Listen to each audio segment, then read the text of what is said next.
अस्सलाम वालेकुम नाज़रीन, एटीवी न्यूज़ में अवां सभिनी खे भलीकार चवंदासीं। नाज़रीन, तव्हां ताज़ा तरीन ख़बर शामिल कयूं पिया। नारे खान जिते नारो चुनको सवा थाने जी हद में तजल वारे इलाइक़े रात देर सां ॻोठ मोहम्मद मिठल चांडियो में SHO हाकिम अली जलबाणी दाख़िल थी करे हिक औरत खे तशद्दुद जो निशानो बणाए छॾियो आहे।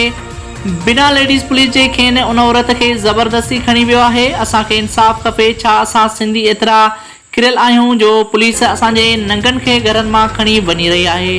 सिंध पुलिस ग़रीबनि जी मदद करण बावजूदि उन्हनि खे ज़बरदस्ती खणी छा असांजी इहा पुलिस आहे? असां उन पुलिस मां उम्मीद रखूं था जेका बिना कंहिं सबूत जे ग़रीबनि खे ज़बरदस्ती खणी वञे।